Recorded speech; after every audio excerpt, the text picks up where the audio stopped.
मंगलम भगवान विष्णु मंगलम गरुड़ध्वजः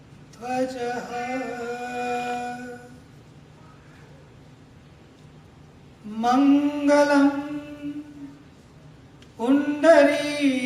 पुंडरीकाक्षो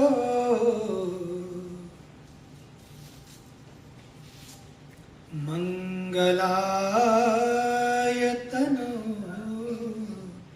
हरिः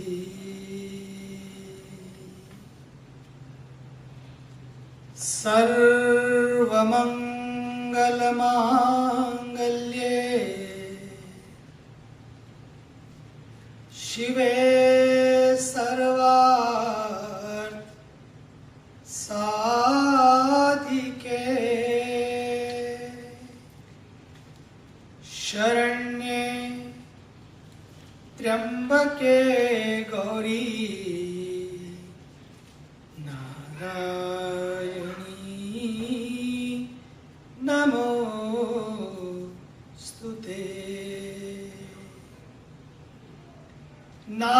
नारायणी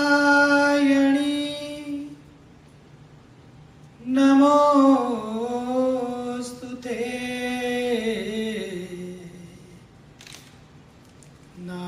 नारायणी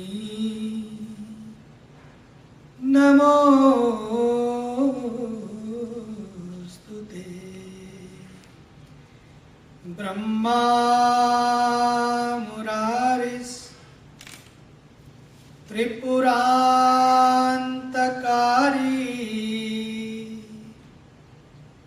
भानु शशिभूमिसुतो बुधश्च गुरुश्च शुक्रः शनिराहुकेतवः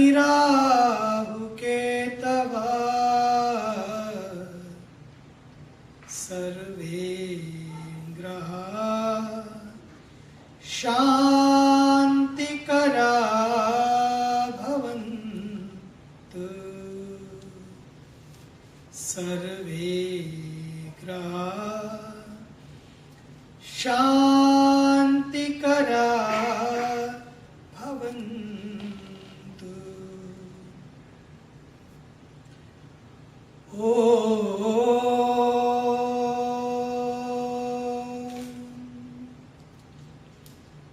सहना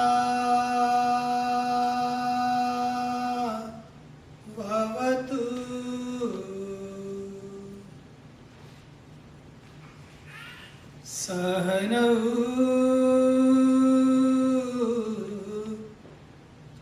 bhunatu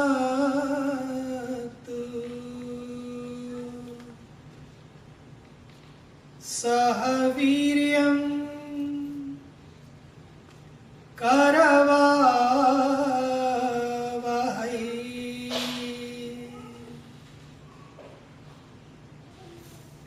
tejasvinavadhitamastu ma vidvishavahai.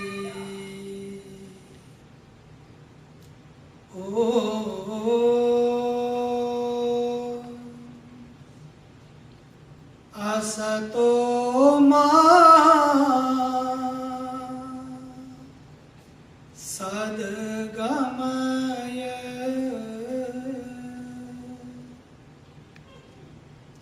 tamaso ma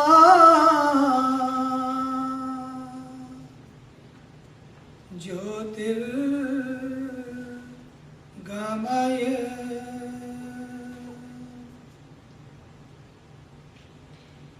Mrityorma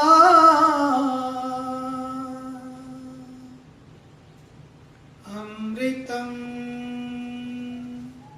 gamaya. Om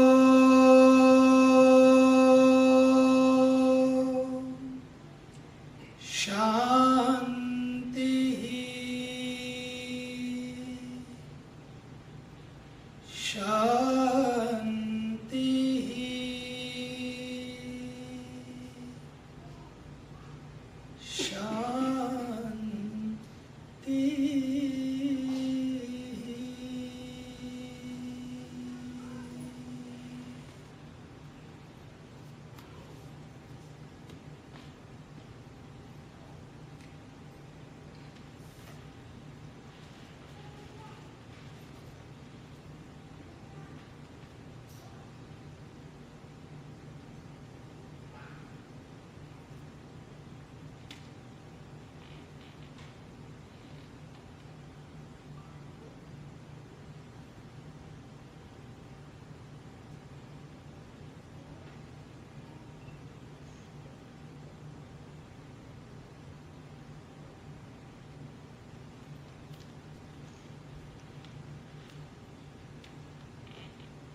Dear Mr. Swamiji, to start this beautiful divine session and speak first, then I'll start sharing thoughts with you.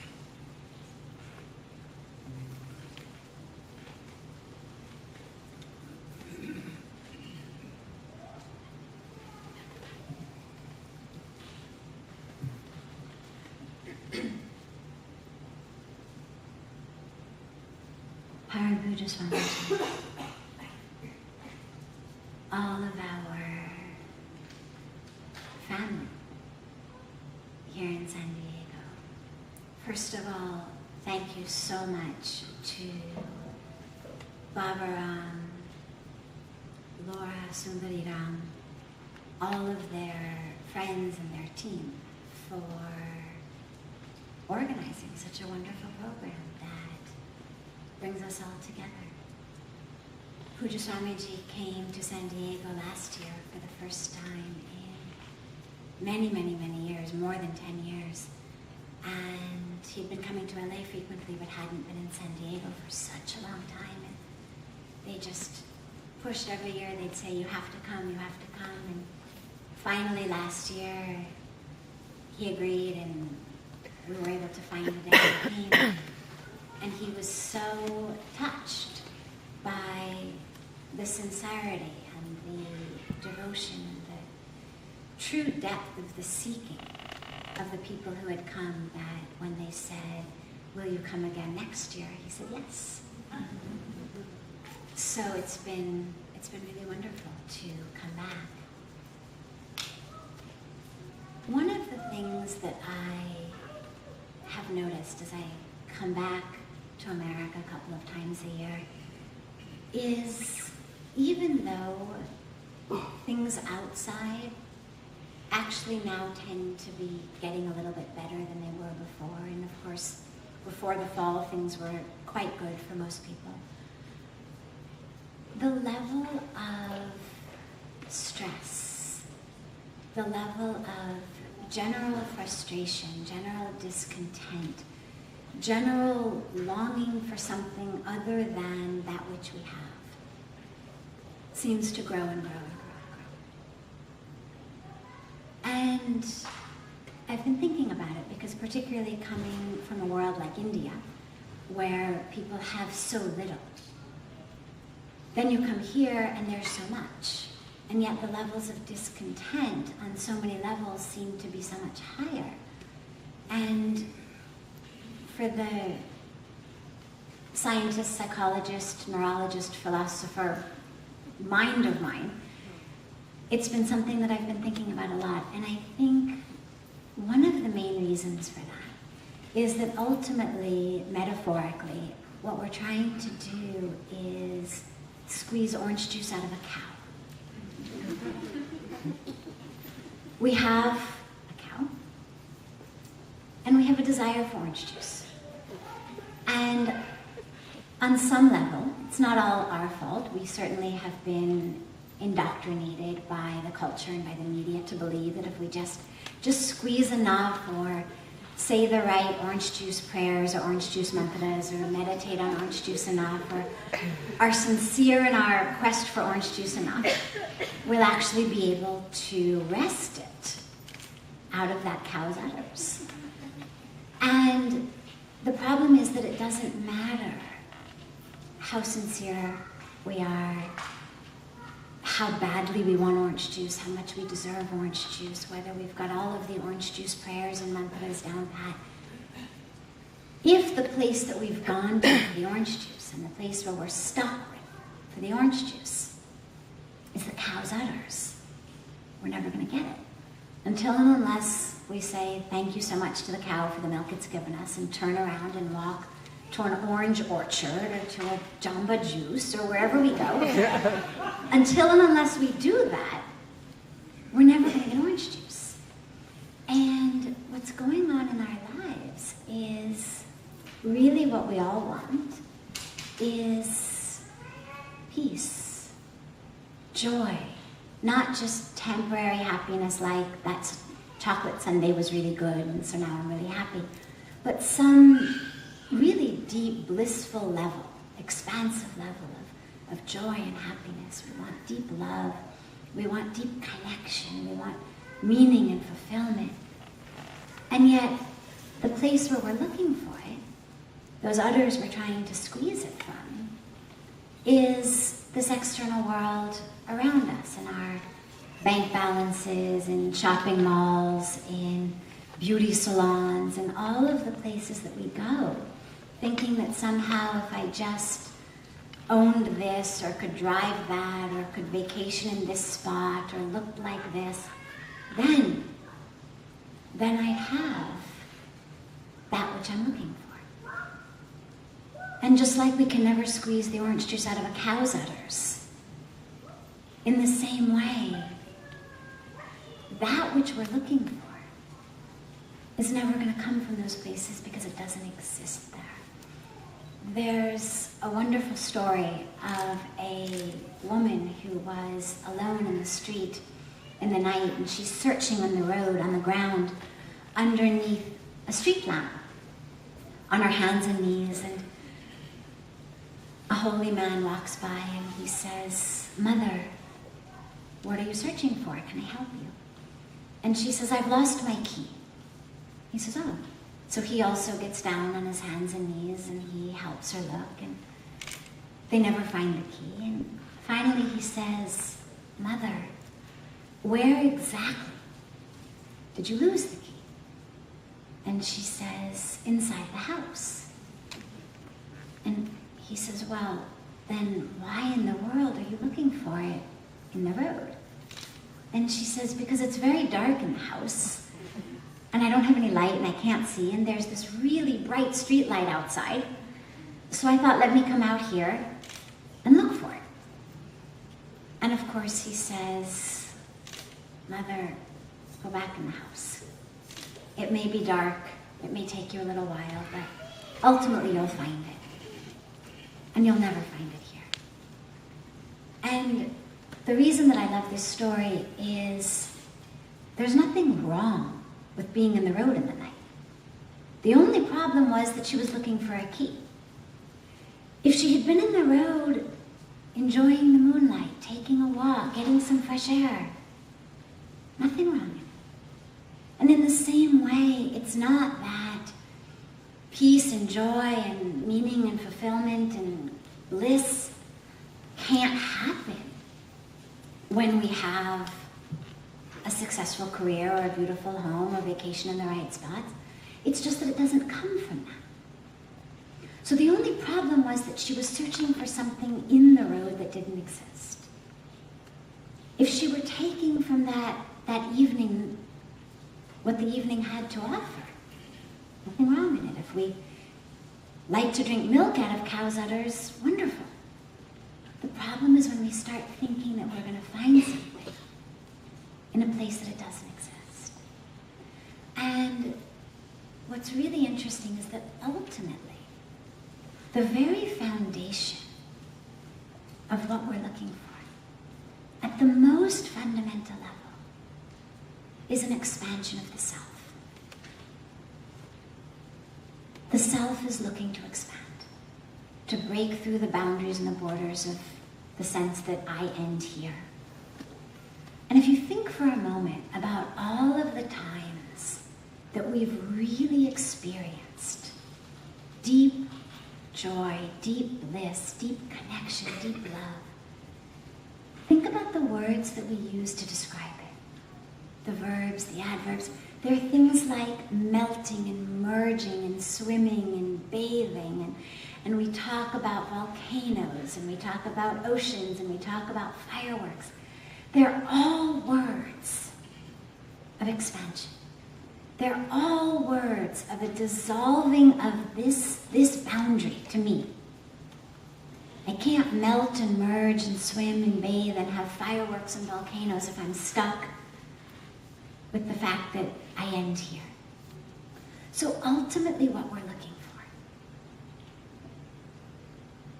we look through it on the road of peace or joy or bliss or love or connection. But the fundamental piece that we're looking for in our lives is an expansion of the self. And the reason that we're looking for it so tenaciously and so sincerely and so desperately for so many of us is because the self's nature is actually infinite. According to Indian tradition, Indian spiritual and philosophical tradition, the self is one with the divine, one with the universe. It is boundless. It is infinite. It temporarily has this vehicle, which we have to care for, of course, and love and cherish, but it's a vehicle. It's not the self. And so the self is looking to return to that source. Everything in nature has a source that it's always trying to get back to. The source of fire is the sun. And so fire, no matter where you light it, you could dig a hole 200 feet in the ground, and those flames are going to rise up. Because the source of fire is the sun. The source of water is the earth, the ocean. And so no matter how high you take water, it's going to come down. Its source is the earth. And similarly, our source is infinite. So we're looking to return to that desperately. The problem is we're doing it in the wrong way. So in order to become more than this body, I think, well, if I can just have some more clothes, or more jewelry, or a bigger house, or a bigger car, or a bigger bank account, or some more titles, or then I'm going to expand. And that's really what's at the root of it. All of that I'm looking to bring into this circle of me. Possessions, fame, titles, acclaim. All of that is an effort to feel expanded. I walk to work every day. I see a beautiful painting in the window of an art gallery, and I enjoy it. I love it. I decide I have to have that painting. I'm never going to rest until I have that painting. It is so beautiful. So I finally buy that painting. Now I'm ecstatic. Now the painting's mine. And I take it home and I stick it in the closet. But here's the ironic part. I'm actually satisfied. Because now it's part of me.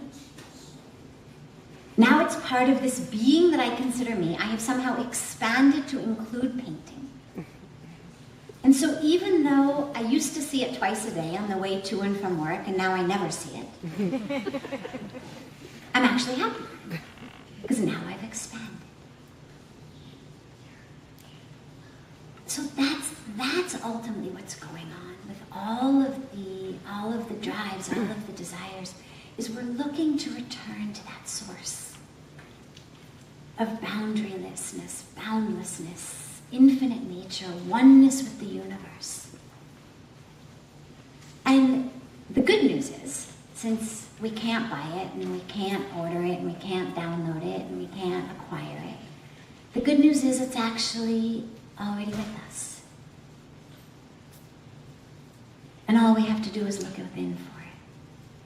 We don't have to go anywhere for it. One of my most favorite stories is a story of the Buddhist temple in Thailand or Cambodia, where for hundreds and hundreds of years they had been worshipping this clay Buddha.